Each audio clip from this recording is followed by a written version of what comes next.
Everyone, कैसे हो सभी। आशा करते हैं आप लोग बहुत अच्छे होंगे। So students, my name is Vijay and I welcome all of you in this amazing learning platform begin Prashasti. So my dear students, आज की ये जो क्लास होगा ये आप लोगों का थर्ड चैप्टर के बारे में बात करेंगे और ये चैप्टर अपने आप में बहुत इंपॉर्टेंट है क्योंकि इसमें हम लोग बात करेंगे एलिमेंट के बारे में, कंपाउंड के बारे में, मिक्सचर के बारे में। ठीक है, बहुत अच्छे से हर एक चीजों को लेके कॉन्सेप्ट के साथ चलेंगे एंड एग्जाम्पल के साथ एक्सप्लेन भी करेंगे। ठीक है, तो आप लोगों को क्या करना होगा, सारा चीज जो है छोटा छोटा करके नोट डाउन करके रखना होगा एंड रिवाइज करना होगा on the daily basis, right. तो चीजें क्या होगा कि अच्छे से दिमाग में भी आएंगे क्योंकि देखो पहले लेक्चर में आई हो आप लोगों को समझ में आ जाए, बट अगर ना आए तो लेक्चर को दोबारा देख लेना एक बार। ठीक है, तो चलो बिना कोई देरी करके हम लोग आज का जो है अपना क्लास स्टार्ट करते हैं। So let's start guys. तो पहला चैप्टर हम लोग ऑलरेडी कंप्लीट कर लिया है, सेकंड चैप्टर भी डन हो गया है और ये बारी है थर्ड चैप्टर की, तो इसको भी बहुत अच्छे से समझेंगे हम लोग। ठीक है, तो चलो पहले तो सभी लोग जो है यहाँ पर हेडिंग लगा लो, अपना चैप्टर का नाम जो है एलिमेंट, कंपाउंड एंड मिक्सचर। ठीक है, क्या है? Element, compound and mixture. Element, compound, elements, compounds and mixture. Mixture, ठीक है, सब कुछ ठीक ठाक है एकदम। हाँ ठीक है। सो देखो पहले तो हम लोग देखेंगे कि मैटर, एक्चुअल में मैटर को डिवाइड करेंगे। ठीक है, अगर मेरे पास मैटर है तो मैटर को क्या क्या टाइप में डिवाइड कर सकते हैं, तो उसके लिए एक डायग्राम हम लोग पहले ड्रॉ करेंगे। ठीक है, तो मैटर आप लोगों को पता होगा कि किसी के पास जो है मास एंड कुछ प्लेस ऑक्युपाई करता है उसको मैटर बोला जाता है। तो मैटर को जनरली हम लोग अगर बात करें यहां पर तो दो डिवीजन में कर सकते हैं इसे। मैटर को लेके according to the chemical composition दो टाइप में डिवाइड कर सकते हैं। एक तो होता है आपका प्योर,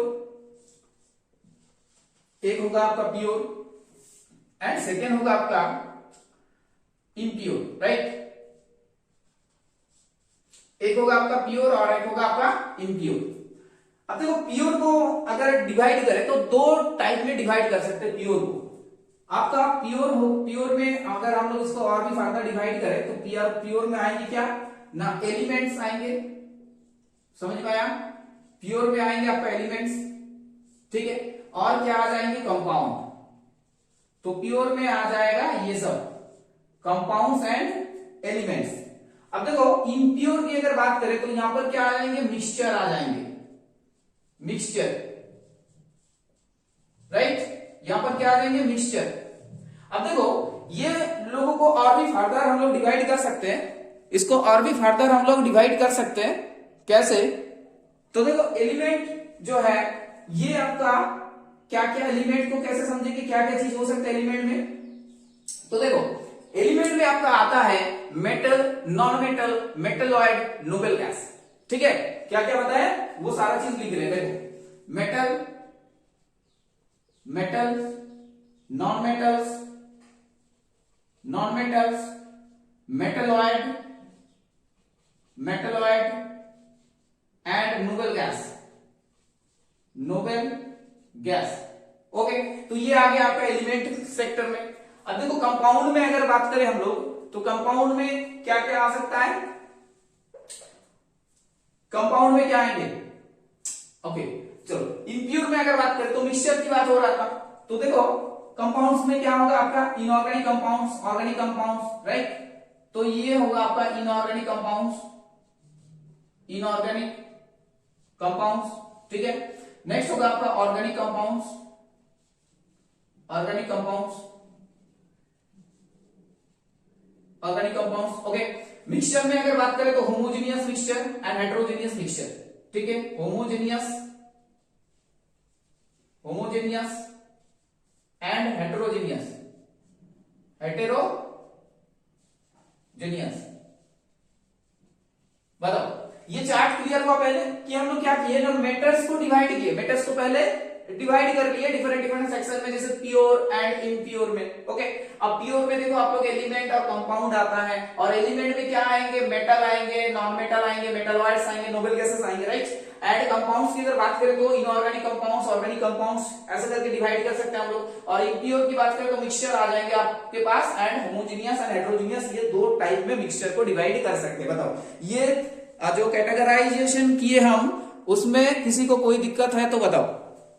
अब क्या करेंगे, देखो सिंपल सा फंडा है पढ़ने का, यहाँ पर तरीका जो है, अब वन बाय वन ये सब चीजों को लेके हम लोग डिस्कशन करेंगे, ठीक है। तो आप लोग बहुत अच्छे से सुनते जाओ बस, और कुछ नहीं, और इंपॉर्टेंट पॉइंट को नोट डाउन करो। चलो, तो इसको हम लोग अभी इरेज करेंगे। आई होप आप लोग नोट डाउन कर लिए होंगे इसको। देखो, तो पहला तो हम लोग बात करेंगे एलिमेंट्स के बारे में, ठीक है।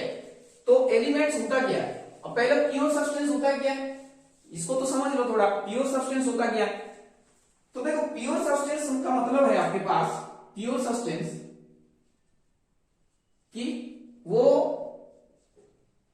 एक जैसा चीजों से बना है, एक ही जैसा, एक ही kind of, same kind of particle से वो चीज बना है, राइट। प्योर सब्सटेंस मतलब एक होमोजेनियस मिक्सचर, एक होमोजेनियस मिक्सचर, ये होमोजेनियस कंपोजिशन होगा उसके पास, राइट। प्योर सब्सटेंस मतलब होमोजेनियस होगा, होमोजेनियस मिक्सचर, राइट। अब देखो, इसके पास सेम काइंड ऑफ क्या रहेंगे, सेम काइंड ऑफ पार्टिकल्स रहेंगे, सेम काइंड ऑफ पार्टिकल्स, ये सेम काइंड ऑफ पार्टिकल से बना होगा, मतलब एटॉम्स और मॉलिक्यूल्स, एटॉम्स और मॉलिक्यूल्स हो सकता है, राइट।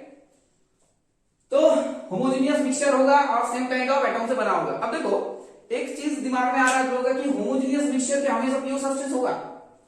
ध्यान से सुनो, होमोजेनियस मिक्सचर का क्या हमेशा प्योर सब्सटेंस होंगे, तो देखो यहां पर एक्सेप्शन अगर बताएं हम, तो देखो सॉल्ट वाटर की अगर बात करें, सॉल्ट वाटर, तो गाइस क्या होगा, इस सॉल्ट वाटर में भी तो हम लोग बोलते हैं ना ये होमोजेनियस मिक्सचर है, तो ये भी आपका होमोजेनियस मिक्सचर हो जाता, ये भी क्या है, होमोजेनियस मिक्सचर है। लेकिन ये ना मिक्स, ये आपका प्योर सब्सटेंस नहीं है सॉल्ट वाटर। क्यों प्योर सब्सटेंस नहीं है, देखो सॉल्ट वाटर में आपका दो चीज रहता है, एक तो होता है आपके पास सॉल्ट और दूसरा होता है वाटर। तो ये दोनों अलग अलग कंपोजिशन हो गया ना। यहाँ पर देखो, अगर सिर्फ सॉल्ट रहता, अगर सिर्फ सॉल्ट रहता, मान लो कि सोडियम क्लोराइड ही है पूरा सिस्टम में, तो फिर ठीक है, प्योर है। अब यहाँ पर वाटर अगर रहता, सिर्फ और सिर्फ वाटर रहता, तो डेफिनेटली वो भी प्योर होता। क्या बताए आपको, प्योर सब्सटेंस मतलब एक ही जैसा चीज रहेंगे, आइदर वो मॉलिक्यूल्स हो सकता है और एटॉम्स हो सकता है, बट होंगे तो एक ही टाइप का। जैसे वाटर हो गया, तो वाटर में आपका पूरा वाटर ही है और कुछ है नहीं वहां पर, राइट। जैसे कि शुगर मॉलिक्यूल की बात करें तो वहां पर शुगर ही है और कुछ है नहीं। जैसे ग्लूकोज की बात करें तो ग्लूकोज मॉलिक्यूल्स ही है, ठीक है। जैसे सोडियम क्लोराइड की बात करें तो NaCl ही प्रेजेंट वहां पर, और दूसरा कोई भी सॉल्ट प्रेजेंट नहीं है और कोई और कंपाउंड्स प्रेजेंट नहीं है। तो ये चीज इंपॉर्टेंट है, प्योर सब्सटेंस मतलब आप एक ही जैसा चीज रहेगा वहां पर। लेकिन ये होमोजेनियस मिक्सचर डेफिनेटली होंगे, right, through out the mixture, मतलब कंपोजिशन सेम रहेंगे हमेशा। लेकिन सॉल्ट वाटर के केस में ये होमोजेनियस मिक्सचर तो है, लेकिन ये प्योर सब्सटेंस नहीं है। ये चीज आप लोगों को समझना होगा। होमोजेनियस मिक्सचर ना बोल के आप लोग मेटेरियल्स भी बोल सकते हो, वो और भी सही रहेगा, मेटेरियल्स, ठीक है। होमोजेनियस मेटेरियल से, ये होमोजेनियस मेटेरियल्स, तो सारा होमोजेनियस मेटेरियल्स और होमोजेनियस मिक्सचर आपका प्योर नहीं होगा, इससे हम लोग समझ सकते हैं। अब देखो, कोई जो प्योर होता है ना, प्योर, तो उन लोगों के पास एक सेट ऑफ प्रॉपर्टीज होते हैं। सेट ऑफ प्रॉपर्टीज मतलब इन लोगों के पास क्या होता है, एक सेट ऑफ प्रॉपर्टीज, एक सेट ऑफ प्रॉपर्टीज, प्रॉपर्टीज। तो देखो इसका मतलब समझते हैं हम लोग। देखो कोई भी एक सब्सटेंस ले लो, प्योर सब्सटेंस है, जैसे कि वाटर की बात करें हम लोग, तो उसका एक बॉइलिंग पॉइंट रहेंगे, उसका एक फ्रीजिंग पॉइंट रहेंगे, उसका एक रिफ्रैक्टिव इंडेक्स रहेंगे, उसका सॉल्युबिलिटी रहेंगे, लाइक तो डिफरेंट डिफरेंट फिजिकल प्रॉपर्टीज हम लोग देखें एंड केमिकल प्रॉपर्टीज भी देखें। तो ये होता है आपका एक प्योर सब्सटेंस का सेट ऑफ प्रॉपर्टीज, कि उसका मेल्टिंग पॉइंट कैसा होगा, उसका बॉइलिंग पॉइंट क्या होगा, उसका सॉल्युबिलिटी क्या होंगे, उसका रिफ्रैक्टिव इंडेक्स क्या होंगे, उसका कंडक्टिविटी कैसा होगा। तो ये प्रॉपर्टीज वो होल्ड करते हैं, राइट, और वो उसके लिए यूनिक होता है। तो ये सेट ऑफ प्रॉपर्टीज आप किसके पास रहेंगे, प्योर सब्सटेंस के पास रहेगा। तो ये प्योर सब्सटेंस का एक थोड़ा बहुत कॉन्सेप्ट आप लोगों को बताए हम। अब देखो इंपॉर्टेंट है कि एग्जांपल सर अभी आपने बताया, कुछ बताया एग्जांपल याद करो। हाँ, वाटर बताएं, सॉल्ट बताएं, और भी बहुत सारे एग्जांपल आप लोग लिख सकते हो यहाँ पर। जैसे बोल सकते हो कि आप ऑक्सीजन बता सकते हो, O2, आप N2 बता सकते हो, ठीक है, ये होगा आपका एग्जांपल। आप कोई भी मेटल ले लो, सिल्वर ले लो, गोल्ड ले लो, ठीक है, गोल्ड ले लो, आप कॉपर ले लो। तो ये जितना भी मेटल आ रहे हैं यहाँ पर सब प्योर सब्सटेंस है। आप शुगर ले लो, ठीक है, आप शुगर ले लो, आप ले लो एसिडिक एसिड ले लो, एसिड ले लो, ठीक है, एसिड। तो ये सब जो है, आप कोई भी बेस ले लो, आप कैल्शियम ऑक्साइड ले लो, तो बहुत सारा है, ठीक है। तो इन लोगों का एक डेफिनेट मॉलिक्यूलर फार्मूला भी देखेंगे, ठीक है। अगर एटॉम्स में एग्जिस्ट करता है तो उसका एक एटॉमिक सिंबल रहेंगे, जैसे ये सिल्वर, Au, कॉपर, ये सब। और अगर मॉलिक्यूल्स में है ये लोग तो डेफिनेटली उन लोगों के पास एक पर्टिकुलर एक मॉलिक्यूलर स्ट्रक्चर रहेंगे। जैसे मीथेन की बात करें तो CH4 होगा, लाइक एसिटिक एसिड की बात करें तो CH3COOH होता है। ऐसे में इन लोगों के पास एक डेफिनेट मॉलिक्यूलर स्ट्रक्चर रहता है, मॉलिक्यूलर फार्मूला रहता है। समझ में आया कि नहीं बताओ? तो प्योर है ये लोग। और ये एक्सेप्शन याद रखना है, सॉल्ट वाटर भी होमोजेनस मिक्सचर है, बट ये लोग प्योर नहीं है। दो चीज यहाँ पर दो चीज ऐड है यहाँ पर, ठीक है, मिक्स में है, तो उसको हम लोग प्योर नहीं बोलेंगे। अब देखो प्योर सब्सटेंस का जो कैटेगराइज किए थे हम लोग, उसमें आते हैं, समझ में आया कि नहीं बताओ? प्योर सब्सटेंस का जो कैटेगराइज किए थे, अब हम लोग उसके ऊपर चर्चा करेंगे। तो पहला बात हम लोग क्या लिखे थे कि एलिमेंट्स में हम लोग बात किए थे, एलिमेंट्स लिखे थे। तो आप लोग भी क्या लिखना है यहाँ पर, एलिमेंट्स लिखना है अभी। और देखेंगे हम लोग एलिमेंट्स में क्या क्या पॉइंट आपके निकलता है। एलिमेंट्स, इलेक्ट्रॉन लिख रहे हैं हम, एलिमेंट्स। तो भाई देखो एलिमेंट्स क्या होता है कि एलिमेंट्स तो एक प्योर सब्सटेंस है। पहला बात तो आप लोग ये बोलोगे कि elements is the pure substance. Now और एक इंपॉर्टेंट पॉइंट आप लोगों को बता रहे हैं एलिमेंट्स के बारे में, जो कि है ना, ये लोग जो है ये एक जैसा सेम काइंड ऑफ एटम से बना होगा, सेम काइंड ऑफ एटम से बना होगा, ठीक है। क्या क्या बताया कि दे आर मेड ऑफ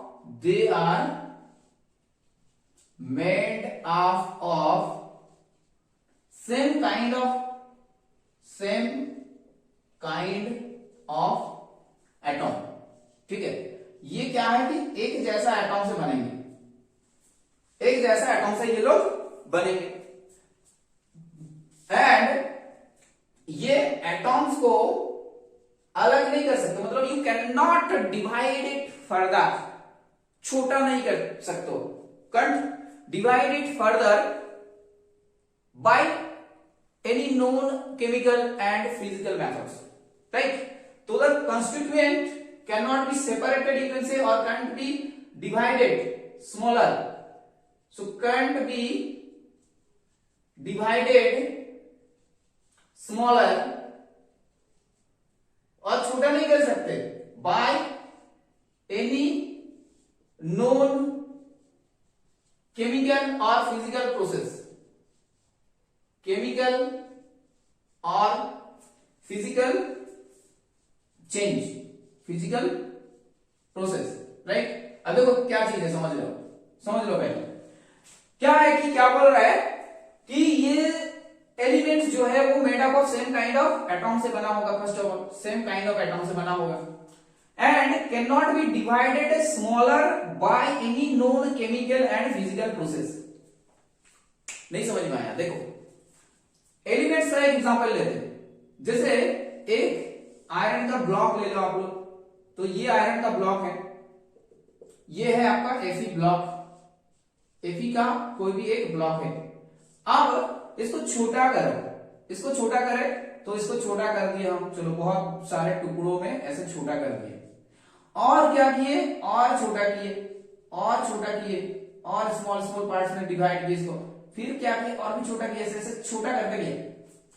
लेकिन यहां भी हम लिखेंगे आयरन, ध्यान से समझिए क्या सब, यहां भी आयरन ही लिखेंगे, यहां पर भी आयरन ही लिखा जा रहा है और यहां पर भी आयरन ही लिखेंगे और ये जितना भी छोटा कर लो आप आयरन ही लिखेंगे, क्योंकि आयरन एटॉमिक प्रेजेंट है, चाहे एक ब्लॉक में हो, चाहे ब्लॉक को डिवाइड कर दो छोटा छोटा पार्ट में, उसमें आ जाओ, चाहे और उस ब्लॉक को पाउडर बना दो, तो हर किसी में आप देखोगे कि आयरन ही है, वहां पर गोल्ड नहीं बन रहा है। नहीं तो एक बड़ा सा आयरन ब्लॉक लेके उसको डस्ट बना दो और आयरन गोल्ड में बदल गया तो भाई दिक्कत ही नहीं था कोई, ठीक है, कुछ दिक्कत ही नहीं था, फिर आराम से सब अमीर बन जाते। आयरन को छोटा कर दो तो वो गोल्ड बन गया, तो ऐसा नहीं होता डेफिनेटली।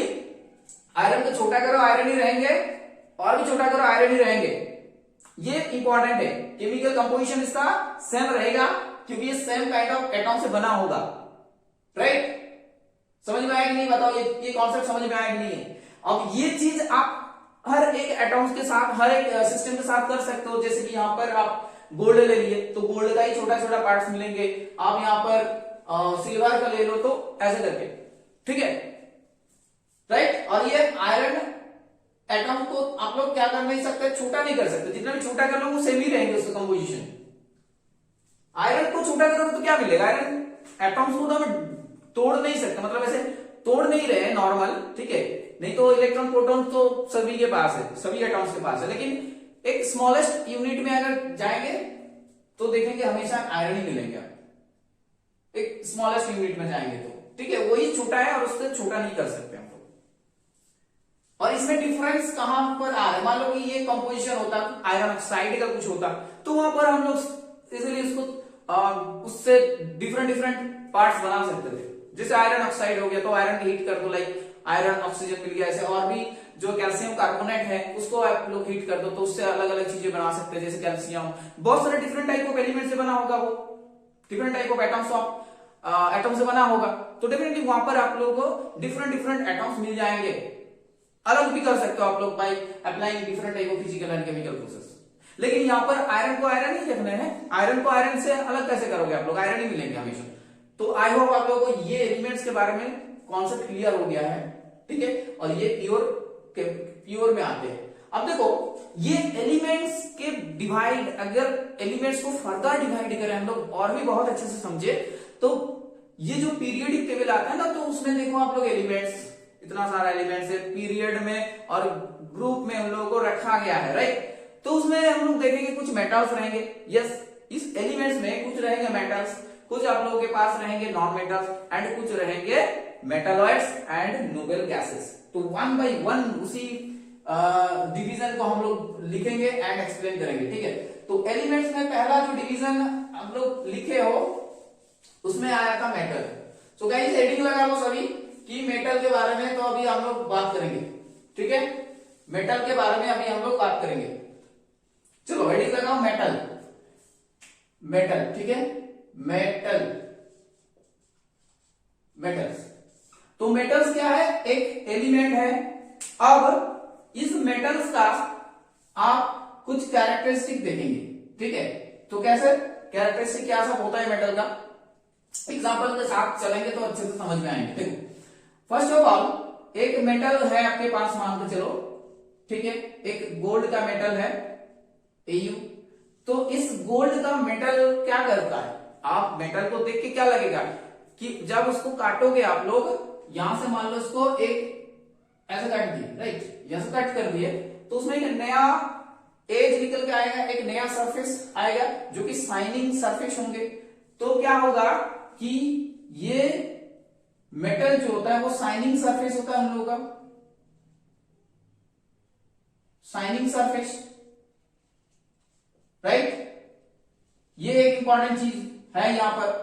दूसरा पॉइंट में क्या लिख सकते हैं हम लोग, देखो मेटल जो होता है, आप लोग इलेक्ट्रिक वायर देखें कि इलेक्ट्रिक वायर जो भी है उसके वो जो आपका इंसुलेटर होता है, रेड कलर ब्लू कलर ऐसे करके तार के ऊपर जो रखा होता है, उसके अंदर जाओगे तो एक वायर मिलेगा कि नहीं, मेटल कॉपर वायर का वायर मिलेगा, तो वो आपका मेटल का बना हुआ है। तो वो किस लिए यूज करते हैं हम लोग, वायर को किस लिए यूज करते हैं, जैसे वहां पर इलेक्ट्रिसिटी जाए, इलेक्ट्रिसिटी उसके थ्रू जाए, पास हो पाए। तो ये जो मेटल होता है आपका, ठीक है, वो इलेक्ट्रिसिटी का अच्छा कंडक्टर है। Good conductor of electricity, good conductor of electricity. समझ में आया कि नहीं बताओ, कि इलेक्ट्रिसिटी का अच्छा कंडक्टर है, समझ रहे हो ना। वायर तो आप लोगों को पता होगा ना, ये कोई भी वायर आप लोग देख सकते हो, ठीक है। अब देखो, जब एक मेटल है आपके पास, ठीक है, मान लो आप किसी रॉड को जो है एक कैंडल में यहां पर इस एंड में रख दिए और यहां पर पकड़ के हो। अब देखो कुछ टाइम बाद क्या होगा, हीट यहां से यहां तक पहुंच जाएंगे।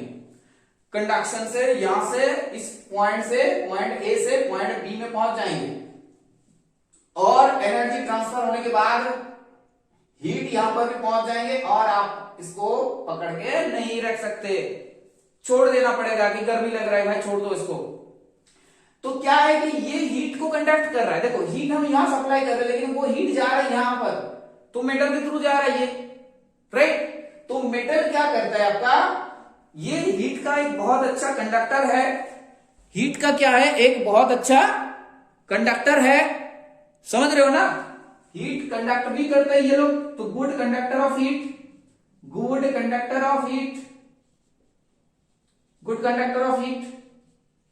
तो दोनों हो गया, देखो ये गुड कंडक्टर ऑफ इलेक्ट्रिसिटी भी है और ये गुड कंडक्टर ऑफ हीट भी है। समझ में आया, एग्जांपल के साथ देखें हम लोग विथ एक्सप्लेनेशन। अब देखो, एक गोल्ड का आपके पास प्लेट है, अब बोला गया कि गोल्ड को पीटो, मतलब गोल्ड को हेमर से पीटो, तो पतला हो रहा है लाइक दिस, और भी वो ये जो ब्लॉक था वो अभी इस टाइप का हो गया, इतना पतला हो गया, राइट। समझ में आया कि नहीं बताओ, ये यहां से इतना पतला हो गया, तो ये जो पतला करने का प्रॉपर्टी है ना मेटल को पीट पीट के, इसको बोला जाता है आपका मेलियाबिलिटी। तो देखो मेटल्स क्या होते हैं, मेलियाबल होते हैं। सो द मेलियाबिलिटी प्रॉपर्टी, मेलियाबिलिटी दिखाते हैं ये लोग, ठीक है, मेलियाबल होते हैं ये, और मेलियाबिलिटी प्रॉपर्टीज शो करते हैं। क्लियर हुआ मेलियाबिलिटी। और एक बार आप लोगों को समझा दे रहे, देखो ध्यान से सुनो, एक मेटल ले लो, ये मेटल ब्लॉक है, इसका कुछ लेंथ ब्रेथ और हाइट होंगे, जैसे बिस्किट्स होता है ना, ऐसे सोने का बिस्किट्स, लाइक ऐसा मान के चलो। अब उसको पीटने से क्या होगा, इसमें हैमर से अगर फोर्स अप्लाई करेंगे तो ये सरफेस में बढ़ेंगे, उसका लेंथ बढ़ेगा, हाइट बढ़ेगा, लेंथ बढ़ेंगे, ब्रेथ बढ़ेंगे, हाइट छोटा होंगे, राइट। जितना पतला होगा हाइट तो छोटा होगा, तो डेफिनेटली ये इस टाइप में बदल जाएंगे। तो वो जो प्रॉपर्टी होता है मेटल का, वो मेलियाबिलिटी होता है। अब देखो डिफरेंट मेटल के लिए ये मेलियाबिलिटी प्रॉपर्टी अलग अलग होते हैं। इसी वजह से हम यहाँ पर एग्जांपल के हिसाब से गोल्ड माने, इसी वजह से कि गोल्ड का बहुत अच्छा मेलियाबिलिटी प्रॉपर्टी दिखाते हैं। गोल्ड को आप लोग खींच के बहुत लंबा कर सकते हो, ठीक है, उसको बहुत पतला किया जा सकता है। तो ये चीज इंपॉर्टेंट है यहाँ पर। नाउ अब देखो और एक मेटल ले लो, और मेटल को आप क्या कर सकते हो, कॉपर का एक मेटल ले लो। देखो आप लोग एक कॉपर का मेटल ले लो, तो कॉपर का मेटल लेके आप उसको ऐसे पतला वायर में बदल दो, तो हो सकता नहीं है, मेटल को आप लोग पतला वायर में बदल सकते हो। तो इसी वजह से मेटल जो है क्या होता है आपका, डक्टाइल होते हैं, राइट। समझ में आया कि नहीं बताओ, ये जो मेटल होते हैं वो डक्टाइल होते हैं। आपसे डक्टाइल तो नहीं समझ में आया, आप क्या बोल दिए, डक्टाइल का मतलब क्या होता है। तो डक्टाइल का मतलब होता है कि turn into thin wire, right, convert into thin wire, convert into thin wire, कि भाई पतला तारों में बदल रहे हो मेरे को, तो होता है वो डक्टाइल प्रॉपर्टी। और ये मेलियाबिलिटी का प्रॉपर्टी आपने बताया है, उसको थोड़ा लिख देने से अच्छा रहेगा, कि इसको लिख दो आप लोग, थिन सीटेट में बदल सकता है, थिन सीट में क्या कर सकते हो, इसको बदल सकते हो आप लोग। तो this property is known as malleability property and ductility property मतलब होता है वो वायर में बदलना, उसको थिन वायर में बदलना। क्लियर हुआ। तो शाइनिंग सरफेस हो गया, good conductor of electricity heat हो गया, मेलियाबिलिटी हो गया, डक्टिलिटी हो गया। अब देखो मेटल को आप लोग ले लो और मेटल को ऐसे दो मेटल को आपस में टकराव, और ऐसा कॉइन जब गिर जाता है ना, इसे कुछ स्थान, ठीक है, कुछ स्टोन में और कुछ वॉल में, मान लो कि आप उसको ऐसा कर रहे हो, तो डेफिनेटली वहां पर एक साउंड आएंगे। तो क्या होता है कि साउंड प्रोड्यूस करते हैं when they strike on the other surface, solid surface में जब लोग टकराते हैं तो डेफिनेटली वहां पर साउंड प्रोड्यूस करते हैं। तो ये मेटल का एक प्रॉपर्टी होता है। तो उस प्रॉपर्टी को क्या बोलेंगे हम लोग, दे आर सोनोरास। क्या होता है वो लोग, सोनोरास, मतलब साउंड प्रोड्यूस करते हैं। और इसीलिए क्या होता है कि जो स्कूल का घंटा होता है ना, घंटा नहीं, बेल, तो स्कूल बेल में आपका मेटल यूज किया जाता है, राइट, वहां पर आपका मेटल यूज किया जाता है, जैसे कि सुनाई दे कि चलो छुट्टी हो गया, और first period second period over, डंग डंग डंग डंग लाइक करता है ना ऐसे, तो ये बहुत दूर तक सुनाई देता है। मंदिर का जो घंटा होता है लाइक, ये सब ये मेटल का बना होता है, जैसे दूर दूर तक सुनाई दे, आवाज जाए, राइट। तो ये सोनोरस हो गया आपका प्रॉपर्टी, राइट, क्लियर हुआ। तो मेटल का इतना सारा चीज हम लोग को अच्छे से आना चाहिए, क्लियर। बताओ और कोई छूट रहा है पॉइंट मेटल के बारे में। अब देखो यहां पर कुछ एक्सेप्शन भी है। अच्छा, और एक चीज आप क्या करो कि नॉर्मली क्या करते हैं हम लोग कि मेटल को आके बुंसन बर्नर में हीट करो, तो वो उतना आसानी से नहीं मेल्ट करेगा। कोई भी मेटल ले लो, नॉर्मली मेटल जो होते हैं, नॉर्मली एक्सेप्शन को छोड़ के अगर बात करें हम लोग, तो मेटल को उतना आसानी से हम लोग लिक्विड में नहीं बदल सकते, अर्थात उसको फ्यूज उतना आसानी से नहीं कर सकते। उसके लिए बहुत अमाउंट ऑफ जो है, यहाँ जो पॉइंट हम लोग मेंशन कर देंगे, इसको इरेज कर दो, ठीक है, इसको इरेज कर दो, और यहां हम लोग क्या लिखेंगे कि मेल्टिंग पॉइंट जो होता है इन लोगों का, मेल्टिंग एंड बॉइलिंग पॉइंट दोनों क्या होते हैं, हाई होते हैं बहुत, ठीक है, वेरी हाई, बहुत हाई होते हैं इन लोगों का मेल्टिंग पॉइंट। आयरन का ले लो, बहुत ज्यादा आएगा उसका, ठीक है, एल्यूमिनियम ऐसे करके। अब देखो ये तो सब हो गया, चलो अब एक्सेप्शन जो होता है, एक्सेप्शन के बारे में अगर हम लोग बात करें तो यहां पर एक्सेप्शन आप लोग लिख लो कि क्या क्या एक्सेप्शन है। देखो अभी हम लोग बताए कि मेटल का मेल्टिंग पॉइंट, बॉइलिंग पॉइंट बहुत ज्यादा होते हैं, ठीक है, मेटल का जो melting point and boiling point बहुत ज्यादा होते कि नहीं, लेकिन यहां पर एक्सेप्शन है। क्या एक्सेप्शन है, एक मेटल ऐसा है कि वो तो लिक्विड फॉर्म में ही रहता है, एक मेटल ऐसा है वो तो लिक्विड फॉर्म में ही रहता है। जैसे मरकरी की बात करें हम लोग, Hg, मरकरी की बात करें हम लोग, ठीक है, तो मरकरी में क्या होता है आपका, वो लिक्विड मेटल बोला जाता है, इसको क्या बोला जाता है, इसको लिक्विड मेटल। अब देखो यहां पर और एक मेटल की नाम करेंगे अभी हम लोग, जिसको अगर आप लोग हाथ में लोगे ना तो मेल्ट कर जाएंगे, राइट, तो गैलियम से गल जा रहा है, ऐसे याद रखना, गैलियम। तो गैलियम जो मेटल है उसका भी जो मेल्टिंग पॉइंट है बहुत ही कम होता है। तो ये आपका ये पर एक एक्सेप्शन हो गया। अब देखो सेकेंड एक्सेप्शन की बात करें तो मेटल का आप देखोगे कि जो शाइनिंग सरफेस होता है वो सब मेटल में नहीं होता। अगर ऐसे में बात करें हम लोग, हाँ, और एक चीज है कि अभी पता है ना आप लोगों को इलेक्ट्रिकल कंडक्टिविटी लाइक दिस, तो वो एक मेटल है टंगस्टेन, तो उसके पास जो है वो बहुत कम होता है, ठीक है, तो टंगस्टेन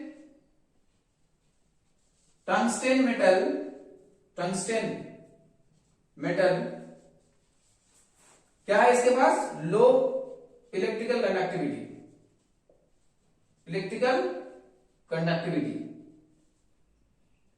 समझ में आया कि नहीं, बताओ।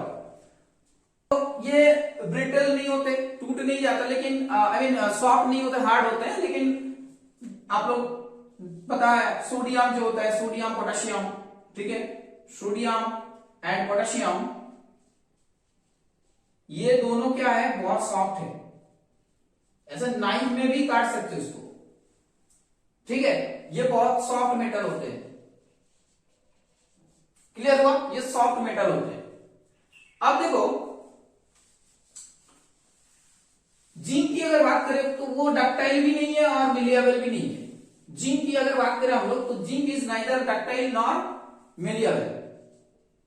जिंक मेटल जो होता है जिसका एटॉमिक सिंबल होता है आपका Zn, तो वो क्या होता है, नाइदर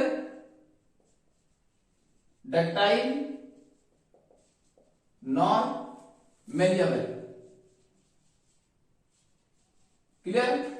डक्टाइल एंड मेलिएबल, ये वायर में बदलना इसको और ये सीट में बदलना, ठीक है, ये चीज इंपॉर्टेंट है। अब देखो अगर एक्सेप्शन हो गया है, नेक्स्ट हम लोग बात करेंगे नॉन मेटल के बारे में।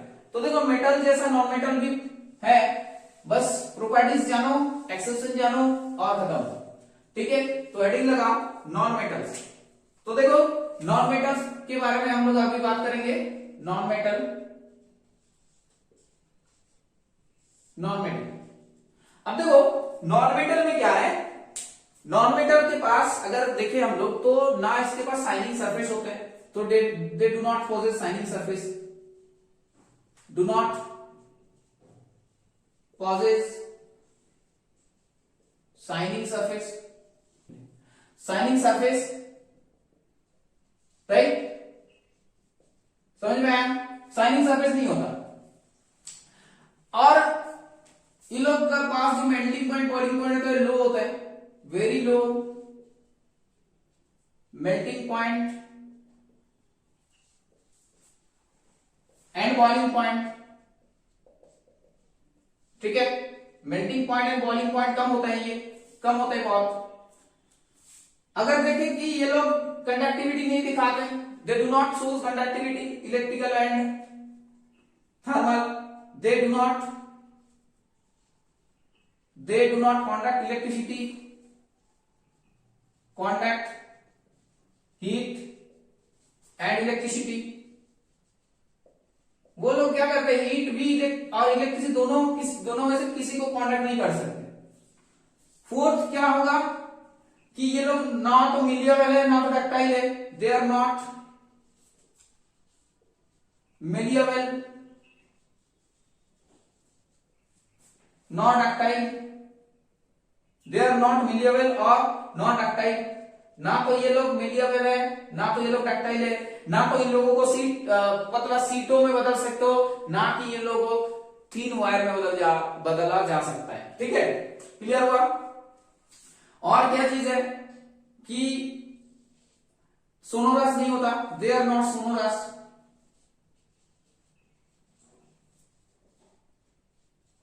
सोनोरस भी नहीं होते क्योंकि मेटल जैसा साउंड भी नहीं क्रिएट होता है इन लोगों के पास जब स्ट्राइक किया जाता है किसी सरफेस में। तो गाइस ये है नॉन मेटल का प्रॉपर्टीज। अब देखो एक्सेप्शन यहां पर भी है, जस्ट मेटल का ऑपोजिट होंगे। नॉन मेटल मतलब क्या होता है, मेटल का जो प्रॉपर्टीज मेटल होल्ड करते हैं, नॉन मेटल वो प्रॉपर्टीज होल्ड नहीं करेंगे। लेकिन एक्सेप्शन तो है ना, केमिस्ट्री है तो मतलब एक्सेप्शन तो रहेंगे। तो देखो एक्सेप्शन की अगर बात करें हम लोग तो डेफिनेटली एक्सेप्शन को लिखने के लिए ये सब तो इरेज करना पड़ेगा। तो देखो एक्सेप्शन में अगर बात करें तो कुछ नॉन मेटल बहुत हार्ड होते हैं, आप लोग देख सकते हो, ठीक है। कुछ मेटल जैसे मेटल हार्ड थे, जैसे मेटल कंडक्ट करते इलेक्ट्रिसिटी, तो यहां पर भी एक्सेप्शन होंगे। तो नॉन मेटल के केस में क्या क्या एक्सेप्शन है देख लो। पहले तो देखो एक ऐसा नॉन मेटल है जो इलेक्ट्रिसिटी कंडक्ट करते हैं और जिसका नाम है आपका ग्राफाइट।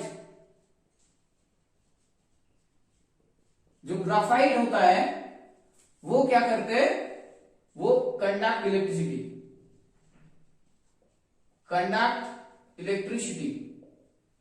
और ये क्यों होता है थोड़ा सा लिख लो आप लोग कि दे पॉजेस फ्री इलेक्ट्रॉन, दे पॉजेस और कंटेन फ्री इलेक्ट्रॉन। मेटल की तरह फ्री इलेक्ट्रॉन रहता है इसमें, इसी वजह से क्या होता है कि इलेक्ट्रिसिटी कंडक्ट कर सकते हैं ये लोग। और क्या एक्सेप्शन है, देखो शाइनिंग सरफेस नहीं होता नॉर्मली, लेकिन ये लोग भी शाइनिंग सरफेस दिखाता है।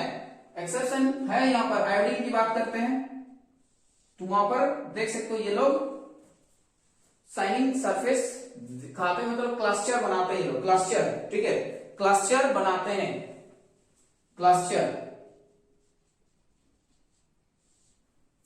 राइट। देखो मेल्टिंग पॉइंट की बात करें तो बहुत ज्यादा मेल्टिंग पॉइंट होता है। डायमंड की बात करो आप लोग, ये हार्डेस्ट है, हार्डेस्ट सब्सटेंस, तो ये बहुत हार्ड है और इसका मेल्टिंग पॉइंट में वेरी हाई है, very hard and very high melting point, melting point. ठीक है, तो ये सब एक्सेप्शन आप लोग देख सकते हो यहां पर। क्लियर हुआ? ये आपका लस्टर होते हैं, आयोडीन जैसे लस्टर्स होते हैं, राइट। अब देखो लिक्विड नॉन मेटल की बात करें, लिक्विड होते हैं ये लोग, liquid non metal. Liquid non metal का एग्जांपल अगर पूछा जाए तो क्या लिखोगे? Bromine, bromine. तो एक चीज तो इंपॉर्टेंट यहां पर देखो, नॉन मेटल में आप तीनों का तीनों फेज मिल जाएंगे, तीनों का तीनों फेज मिल जाएंगे यहां पर, ठीक है। तीनों का तीनों फेज मतलब आप यहां पर सॉलिड भी देख सकते हो, क्योंकि ये सल्फर आयोडीन ये सब सॉलिड है, राइट। तो सॉलिड भी हो सकता है, ये लोग लिक्विड भी होंगे, लिक्विड फेज में भी एग्जिस्ट करते हैं ये लोग। नेक्स्ट ये देखो आप लिक्विड में भी है और गैसेस में भी है, ये जो जितना भी ऑक्सीजन नाइट्रोजन, ठीक है, ऑक्सीजन नाइट्रोजन ये सब है ना, सब तो आपका गैस है।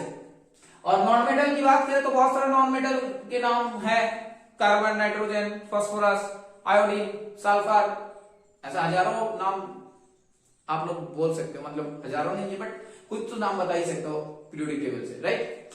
तो देखो ये नॉन मेटल के अंडर में आगे चलो, सॉलिड लिक्विड गैस तीनों फेज में एग्जिस्ट करते हैं। एक्सेप्शन बता दिए, ग्राफाइट जो है कंडक्ट इलेक्ट्रिसिटी, क्योंकि इसके पास जो है इलेक्ट्रॉन्स रहते हैं, फ्री इलेक्ट्रॉन्स।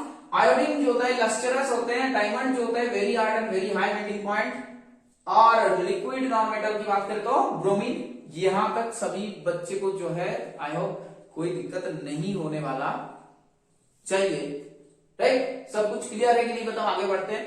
अब देखो अब हम लोग कहां है, एलिमेंट्स के बारे में बात कर रहे हैं, तो एलिमेंट्स में और एक पॉइंट आएगा, जो नेक्स्ट पॉइंट में बात करेंगे हम लोग मेटालॉइड्स के बारे में, ठीक है।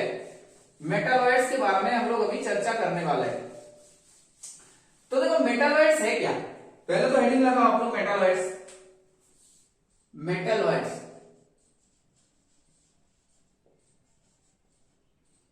तो ये मेटल और नॉन मेटल दोनों का प्रॉपर्टी पॉजेस करते हैं, right. They hold both kind of property, so both the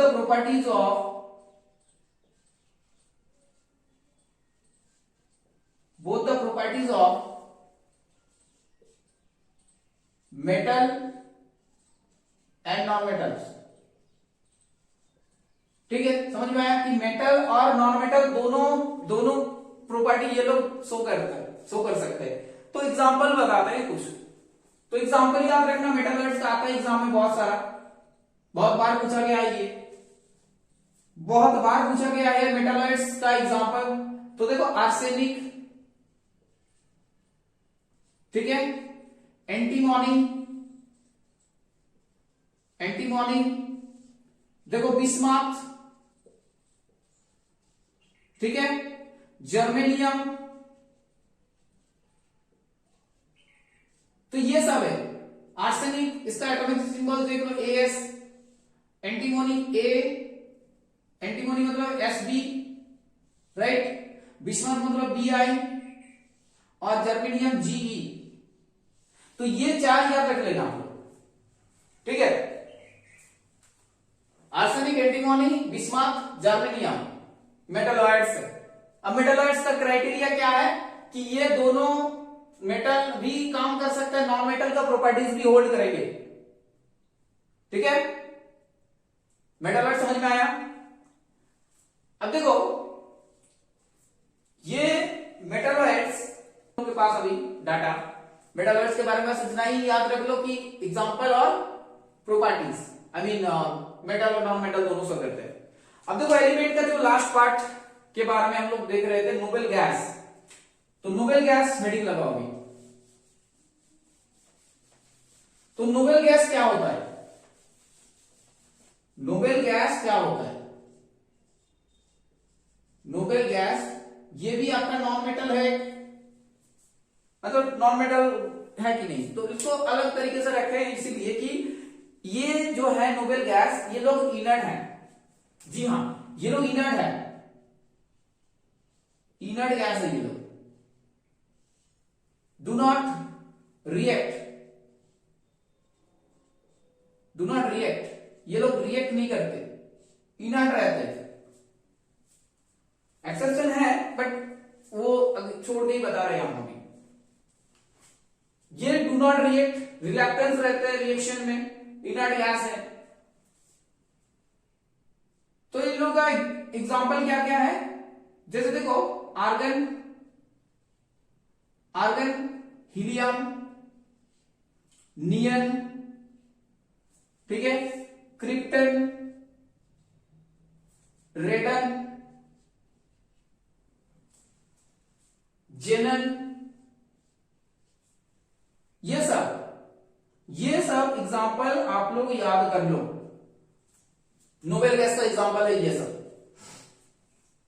ठीक है। अब देखो यहां पर कुछ रेडियो एक्टिव है, रेडियो एक्टिव आपका ये है, रेडॉन आपका रेडियो एक्टिव है, रेडियो एक्टिव। तो ये आपसे पूछा जाएगा कि रेडियो एक्टिव कौन है, तो रेडॉन है। अब देखो रेडॉन में रेड आ रहा है ना, रेडॉन में रेड आता है कि नहीं, रेडियो एक्टिव में भी रेड आता है, तो ऐसा करके याद रख सकते हो कि रेडॉन जो है रेडियो एक्टिव होगा। अब क्रिप्टोन, नियॉन, हीलियम, आर्गन, जेनन, ये बाकी सब है जिसको भी याद रखना होगा नोबेल गैस के हिसाब से, ठीक है। और ये लोग क्या है कि इनर्ट होता है, रिएक्शन नहीं करते। और एक चीज इंपॉर्टेंट है यहां पर कि देखो ये लोग रिएक्शन क्यों नहीं करते, ये लोग अकेला एग्जिस्ट कर सकता है, मतलब मोनो एटॉमिक मॉलिक्यूल है ये लोग, मोनो एटॉमिक मॉलिक्यूल है, ठीक है। ये लोग मोनो एटॉमिक मॉलिक्यूल है, एक सिंगल एटॉम में भी एग्जिस्ट कर सकते हैं ये लोग, ठीक है। ऐसे नॉर्मली क्या पता होगा कि एटॉम्स जो होता है वो डज नॉट एग्जिस्ट फ्रीली, लेकिन यहां पर एक एक्सेप्शन देख सकते हो आप लोग कि ये लोग मोनो एटॉमिक मॉलिक्यूल के हिसाब से रहता है, जैसे हीलियम, ये सब अकेला रह सकता है, राइट। तो ये नोबेल गैस आप लोगों के पास कंप्लीट हो गया है। अब बताओ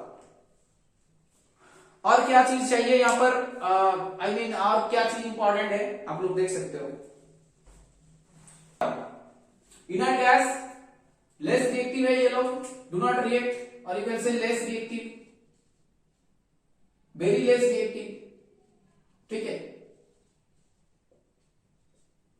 आर्गन, नियन होता है, तो रेडन जो है आपका रेडियो एक्टिव होता है, वो याद रख लेना। और ये लोग कहां रहते हैं, एटमोस्फेयर में रहते हैं, बहुत ही कम परसेंटेज में, यू नो, राइट। तो चलो नेक्स्ट, अगर नेक्स्ट क्लास हम लोग नेक्स्ट क्लास में नेक्स्ट यूनिट में बात करेंगे कि प्योर कंपाउंड्स के बारे में, definitely compounds, I mean compounds के बारे में चर्चा होंगे। तो आप लोग हेडिंग लगा के रख सकते हो, कंपाउंड से स्टार्ट करेंगे सर नेक्स्ट क्लास को, ठीक है। बहुत ही जल्द आएंगे वीडियो, कंपाउंड हेडिंग लगा के रख लो आप लोग कि कंपाउंड्स पढ़ने वाले हम लोग नेक्स्ट क्लास में, और बहुत ही अच्छे से समझेंगे, पूरा कॉन्सेप्ट क्लियर करेंगे कंपाउंड्स का। तो देखो इस वीडियो में हम लोग क्या देखें कि प्योर सब्सटेंस क्या होता है, एलिमेंट्स, प्योर सब्सटेंस के बारे में पढ़े। उसके बाद हम लोग बात किए कि एलिमेंट्स, राइट, मतलब मैटर को डिवाइड किए, pure substance, impure substance, right. Pure substance में हम लोग लिखे एलिमेंट, राइट, एलिमेंट। उसके बाद कंपाउंड, फिर एलिमेंट में जो जो पार्ट आ रहा था, जैसे metal, non metal, metalloids, noble gases, उसको अच्छे से एक्सप्लेन किए, हर एक पार्ट को देखे, ठीक है। तो प्योर सब्सटेंस में कंपाउंड है, बात करेंगे कुछ ऑर्गेनिक कंपाउंड, इनऑर्गेनिक कंपाउंड्स के, कंपाउंड्स का कॉन्सेप्ट क्या है समझेंगे। नेक्स्ट हम लोग मिक्सचर में आएंगे, और होमोजेनियस मिक्सचर, हेटेरोजेनियस मिक्सचर क्या होता है, एग्जांपल क्या होते हैं। नेक्स्ट सेपरेशन है कुछ उन लोगों का, कैसे कुछ सेपरेशन टेक्निक है, फिल्ट्रेशन, क्रिस्टलाइजेशन, इवापोरेशन। तो ये सब कुछ स्पेशल टेक्निक है जहां से मिक्सचर का डिफरेंट डिफरेंट जो कंस्टिट्यूएंट्स पार्ट होता है उसको अलग किया जा सकता है, उसके बारे में बात करेंगे, राइट। तो क्या है कि कंपाउंड्स नेक्स्ट क्लास में हम लोग चर्चा करने वाले। एलिमेंट्स पता हो गया, देखो और एक बार बता देते हैं आप लोग को। एलिमेंट्स मतलब सेम काइंड ऑफ एटम से बना होगा, वो प्योर होगा, होमोजेनियस होगा। Homogeneous mixture salt and water को अलग रख के आप लोग इसको होमोजेनियस बता सकते हो। होमोजेनियस वहां पर वो चीज नहीं है, मतलब वो प्योर नहीं है, सॉल्ट एंड वाटर प्योर नहीं है, बट होमोजेनियस हम लोग इस हिसाब से बोल सकते हैं कि इसका composition through out the mixture same रहता है, ठीक है। तो उसमें कंफ्यूज नहीं होना है। और मेटल का जो प्रॉपर्टी होता है, मेलिएबिलिटी, डक्टिलिटी, आप मेल्टिंग पॉइंट, बॉइलिंग पॉइंट, ये सब डक्टिलिटी एंड मेलिएबिलिटी समझ में आया? डक्टिलिटी और मेलिएबिलिटी समझ में आया कि नहीं बताओ? डक्टिलिटी मतलब वो थिन वायर में बदलना, और मेलिएबिलिटी मतलब थिन शीट में बदलना, राइट। और लस्टर मतलब, लस्टर वो होता है ना शाइनिंग सरफेस देता है, वो उसको लस्टर बोलते हैं। सोनोरस तो पता हो गया। अब नॉन मेटल में जस्ट इन लोग का अपोजिट है। और मेटल के केस में देखे थे कुछ एक्सेप्शनल, जैसे आपका लिक्विड, अगर मेटल की बात करें तो डेफिनेटली वहां पर आपका क्या होगा, liquid metal mercury. Soft metal आप सोडियम पोटेशियम की बात कर सकते हो। और ऐसा एक मेटल जो कि हाथ में लेने से ही, हाथ का जो पाम होता है उसमें लेने से गल जाता है, वो मेल्ट कर जाता है, गैलियम, राइट। और नॉन मेटल में एक्सेप्शन याद रख लेना, जैसे आप बता सकते हो कि ग्राफाइट में फ्री इलेक्ट्रॉन होने की वजह से वो लोग इलेक्ट्रिसिटी शो करते हैं। और यहां पर देखो जो हार्डेस्ट सब्सटेंस होता है डायमंड, वो भी नॉन मेटल ही है। तो यहाँ ये सारे एक्सेप्शन हो रहा है यहाँ पर। और लस्टरस की बात करें तो डेफिनेटली आयोडीन की बात कर सकते हो आप लोग कि आयोडीन है जो लस्टरस नॉन मेटल है। और नॉन मेटल में तीनों का तीनों फेज आ रहा है, देख सकते हो आप लोग। मेटल भी, I mean gas, solid and liquid, तीनों का तीनों फेज आ रहे हैं। और अलग से बात की हम लोग नोबेल गैस को लेके, जो कि इनर्ट है, रिएक्शन नहीं करते, रिलक्टेंस रहते टुवर्ड्स रिएक्शन, और एग्जिस्ट कर सकते हैं नेटिव स्टेट में, फ्री स्टेट में एग्जिस्ट कर सकते हैं, मोनो एटॉमिक मॉलिक्यूल के हिसाब से एग्जिस्ट कर सकते हैं ये लोग। तो इतना कुछ बात किए हैं। अब नेक्स्ट वीडियोस में हम लोग, आई मीन नेक्स्ट जो भी वीडियो आएंगे वहां पर हम लोग कंपाउंड्स के लिए बात करेंगे कि कंपाउंड्स और एलिमेंट में बेसिक डिफरेंस क्या होता है। फिर मिक्सचर पढ़ेंगे। ऐसे करके पूरा चैप्टर को कंप्लीट करेंगे। आई होप आप लोगों को समझ में आया होगा। और नहीं, अगर कुछ भी डाउट रहा यहाँ पर तो डेफिनेटली आप लोग कमेंट कर सकते हो, ठीक है। तो गाइस रखते हैं आज यहीं पर, okay. So thank you all of you, bye and take care.